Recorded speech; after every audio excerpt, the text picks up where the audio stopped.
Thanks for tuning in. You're watching The Urban Debate with me, Avni Raja. Now, inflation or price rise has been the center of attention for the last several months. The middle class especially has been facing the wrath of inflation from all sides.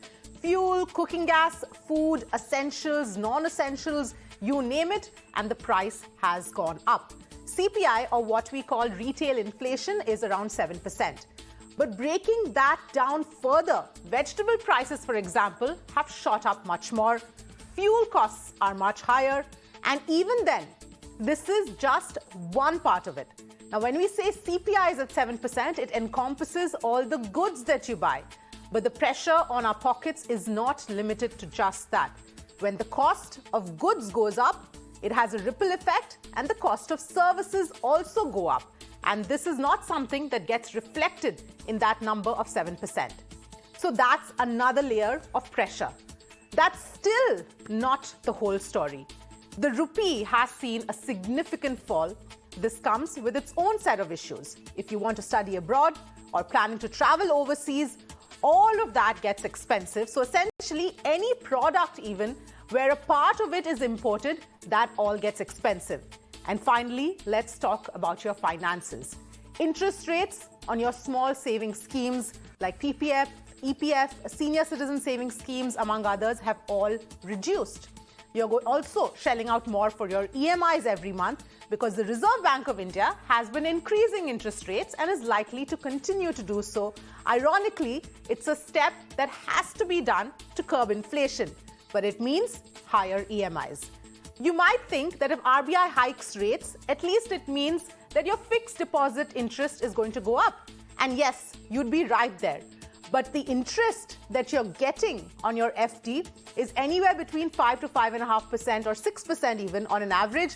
And that's still lower than the official retail inflation number of 7%. So effectively, you'd be losing money. So the big questions that we are asking now: is inflation at this level inevitable? And do we have to learn to live with high inflation? The middle class is bearing the brunt of price rise. Is there any way to ease this burden? And also, is enough being done to ease the burden on middle class? Let me welcome our panelists who are joining us today. Dr. Dhanpat Ram Agarwal, BJP Spokesperson. Dr. Aman Agarwal, Professor of Finance, Dean and Director, Indian Institute of Finance, and Anshul Avijit, Spokesperson of the Congress. We've also got Ashutosh, Senior Journalist, joining us as well. Thank you so much for joining us, all of you. But Anshul, I want to come to you first, and I have to ask this question because we just heard the Finance Minister speak and we saw what happened in Parliament. The opposition, all of you really did everything you could to try and have this debate. Every conceivable protest, every conceivable thing was done to ensure that this debate happens. And now that it was actually happening, you walked out. No, I mean, the FM refused to answer any of the questions. I mean, first of all, she kept blaming the UPA years. In the UPA years, the statistics are well in front of you. There was consistent GDP growth rate of 8% in the 10 years of UPA, which precipitously fell and sunk to 3.7% even before the pandemic, right? And then during the pandemic, minus 6.6. She didn't answer any of the questions that we had posed, which is the central reason for inflation. Now, let me just tell you, and you are absolutely right, when you pointed out that there is layer upon layer at this inflation. Inflation has now become structural. It has been entrenched in our economy. That is the real story. So it's not about the CPI basket, which has 299, commodities in it. It has entered health. It has entered housing. It has entered textiles. It has entered all aspects of our living. It is dangerously high. It refuses to come down before less than 7%. I agree with you on all the points that you're mentioning. I completely agree with you on all the points you're mentioning, but that's not my question to you, and I will come back to that point. My question is, after doing everything to have this debate, what is the point of walking out? The point of a debate is that, or a discussion is that, it is discussed and all these points are brought up. But so if you walk out, how is that going to happen? No. I tell you, the belligerence, we saw that earlier, last week as well. The kind of belligerence and anger in which she comes out with an explanation is there for all to see. I mean, why? What is the purpose of comparing this statistical jugglery, which I don't know, a number of figures were brought out. It is always about some sort of expenditure which was more than the UPA, without even confronting the main question of inflation. What is the cause of inflation? I want to bust a big myth here. The government consistently points out that the inflation is imported, that it's brought from the West. Those are the headwinds which are because of which Indian growth story is suffering. The inflation here is because of the macroeconomic failure of this government alone. And that is what the government is not confronting. I'll give you an example of the GST. We completely brought out the GST. We've been undermined at every stage as far as the GST is concerned. The explanation of increasing 5% GST on the commodity she mentioned, on pre-packaged, pre-labeled goods was, she said that there were leakages and misuse in the system. So instead of making those systems more compliant, she's punishing the common man. The other point about the GST, which I want to point out, is that she said that she spoke to leaders of the industry and suppliers, and they had a number of complaints. So she started increasing the GST levels. These were her words. These were her tweets earlier. Just imagine, so you're listening to leaders of the industry, captains of industry, you're listening to suppliers, but you don't see the suffering of the common man, which is already suffering. So you can go and buy lassi. She said you can't buy lassi, prepackaged lassi, is only a problem. Free lassi that you can probably get outside your door is not a problem at all. Absolutely absurd explanations from a finance minister. I'm completely shocked by the statistical jugglery, by the blame game of the UPA, and the lack of accountability of this government in handling these things. The RBI is not the scapegoat. The RBI can only do as much. The inflation cannot be controlled to that extent by the RBI. You increase repo rates, inflation will not go down. There is a number of structural problems which the government has to control. They have no control. They have no macroeconomic policy. They failed as far as fiscal policy is concerned. All right, Anshu, yes. I want to open up the debate and get in everyone's reaction, and then I will come back to you. Ashutosh, coming to you here, I think the opening statement of the finance minister was sort of, in a nutshell, puts light on how this entire issue is, the route it's taking, rather. She said that the discussion here is all political. So my answer is going to be political. And that really is where this entire topic is heading towards, when we are forgetting that the middle class are the ones who are hurt the maximum here.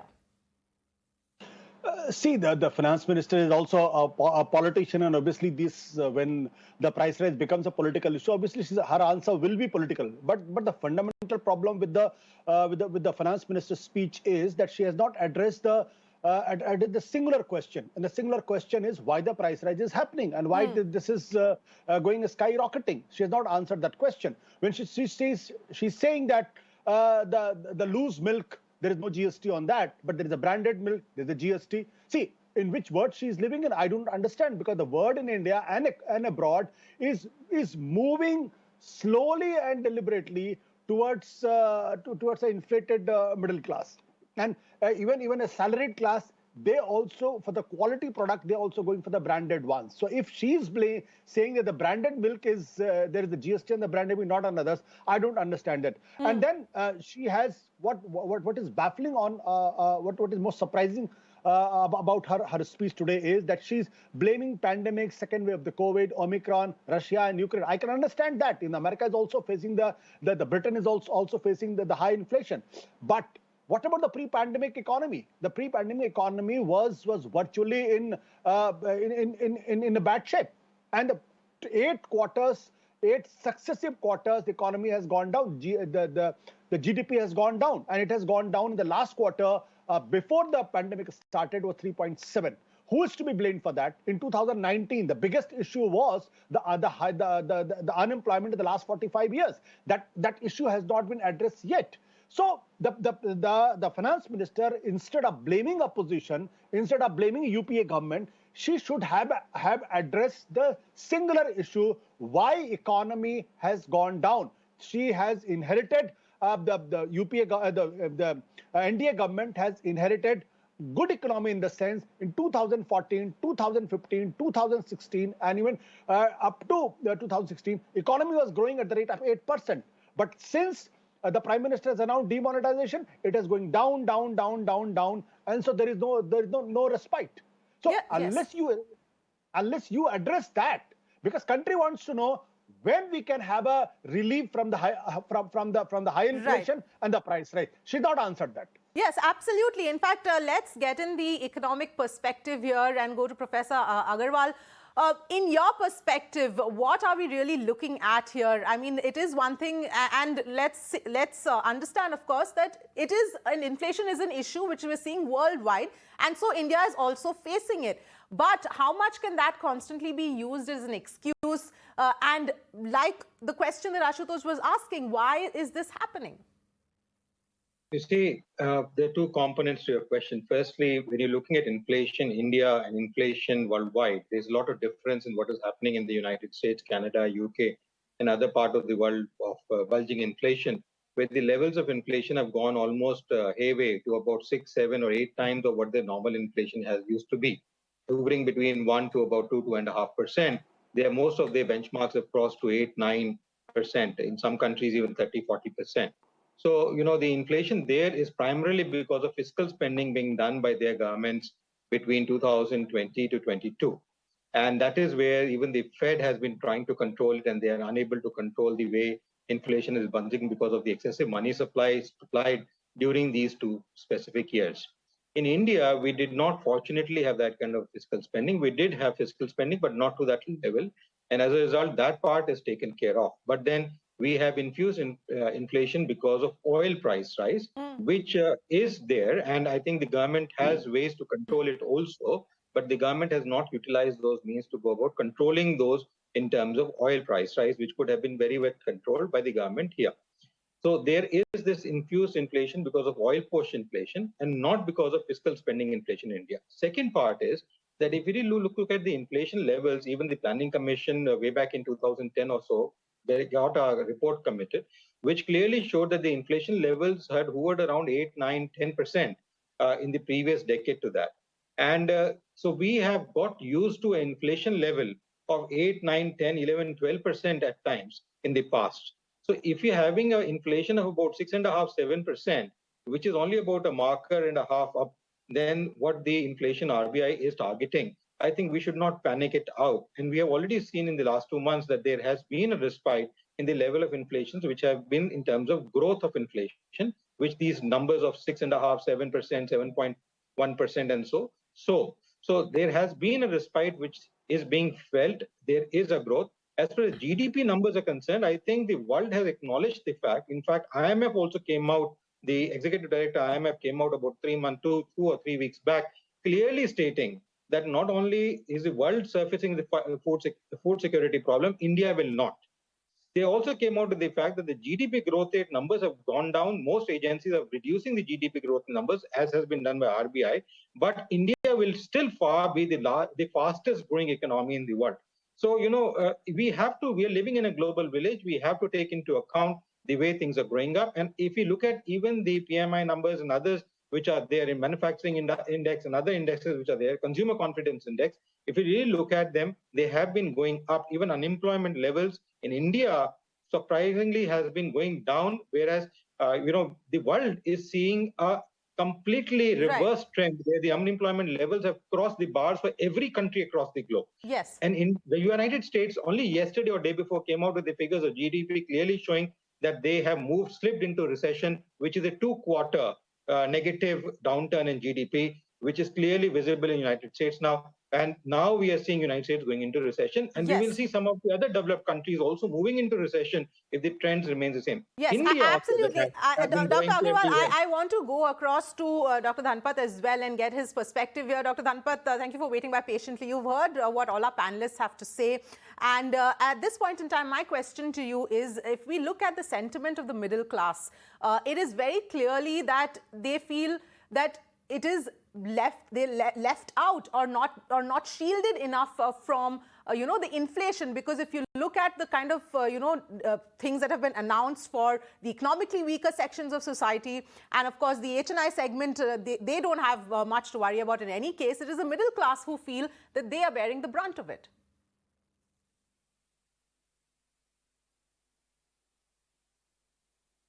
All right. I have heard all the previous speakers, And let me just start with few issues.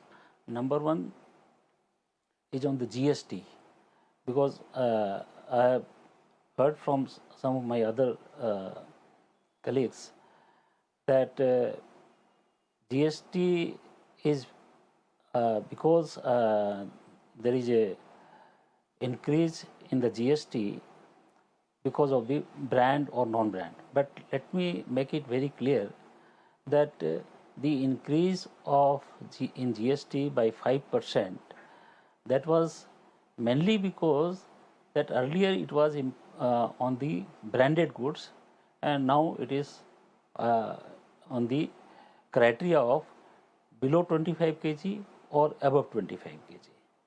Now, as far as the packed commodities are concerned, say food grains or anything, if it is below 25 kg, one has to pay the GST.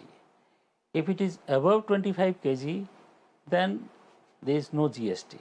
So therefore, the issue is whether it is on the food grains item or anything.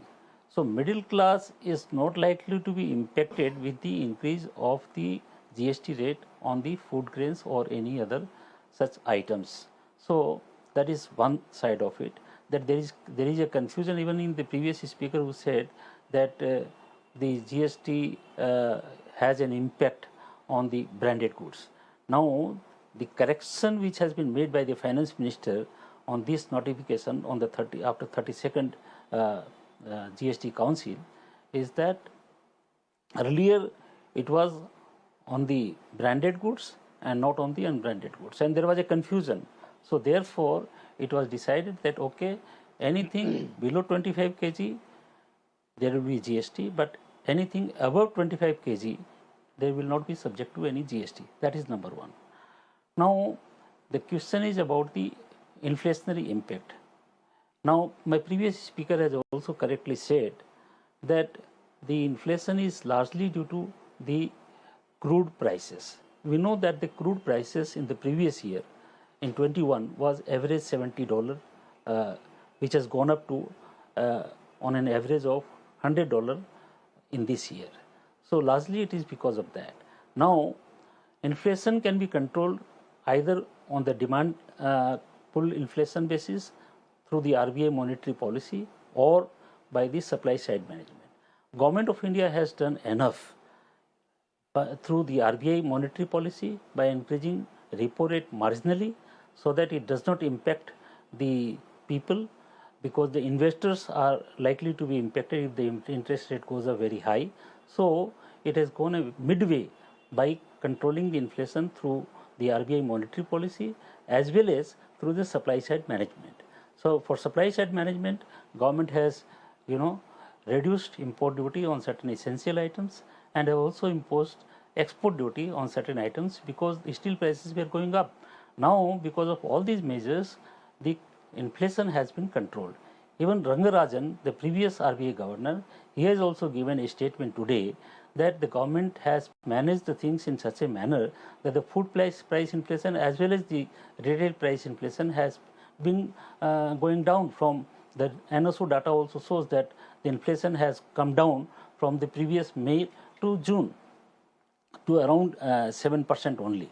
So government has been trying hard to control the inflation through both the measures, demand side management as well as by the supply side management. Right. So this is how I think fair enough, Dr. Dhanpat. if we look at the UPS performance, there was a inflation of 12% and above. No, I don't want to get into a comparison here. And Ashutosh, I want to come to you for the last word. Unfortunately, we're out of time. But, all of these numbers, all of this, even what we heard the finance minister say and what we just heard as well from Dr. Dhanpat, the fact is when it comes to my monthly budget, what I was paying 6 months ago and what I am spending today, there is a huge difference. So whatever is being done right now is just not enough to set off. It is still seeing a huge increase. And that, I think, is the crux of the problem, because at the end of the day, the common man does not care about these little bits and pieces of information that keep coming our way. See, Avni, I think I don't agree with the earlier speaker when he says we started comparing with the UPA. Yes, exactly. UPA government also had more than 8% GDP growth rate. Where is the NDA government's growth rate on an average? It has gone down, and that's accept the fact. Secondly, I think the comparison with the US economy is again a bad comparison for the simple reason because USA has mismanaged the pandemic and also mismanaged the economy under Donald Trump. And that's one reason that he lost elections. Third point, I think India, among all the growing economies, India was most badly hit. Indian economy shrunk by 23.4%. Why did it happen? It did happen because the lockdown was implemented without any thought process, without any thinking. So the country suffered. It's like suddenly you got up one morning and said, no, today I have to implement demonetization. You implement it without any thinking. Right. You implement lockdown without any thinking. You implement GST without any thinking. And that's one reason that it has cost so much the Indian economy, which was growing well, which was one of the fastest growing economy. Still it is the fastest growing economy, but the base of Indian GDP was very, very low. So comparison is lopsided. Yes, absolutely, Ashutosh. In fact, I'm completely out of time here, but I'd like to thank all of you. I just want to add one point. Yes, very quickly. You see, what is important in the GDP is the net increase, the wealth creation. During the UPA government, he says that the growth rate was on an average 8%, but the inflation was also above 8%. So therefore, the net GDP growth was nil. Whereas during the NDA rule, what we find is the growth rate is always effectively higher than the average inflation rate. Right. So this is what. All right. I'm completely apologize for that. But yes, there are still some differences there in terms of views. But nonetheless, thank you all of you so much for joining us with your perspective. Thank you so much for joining us on this show.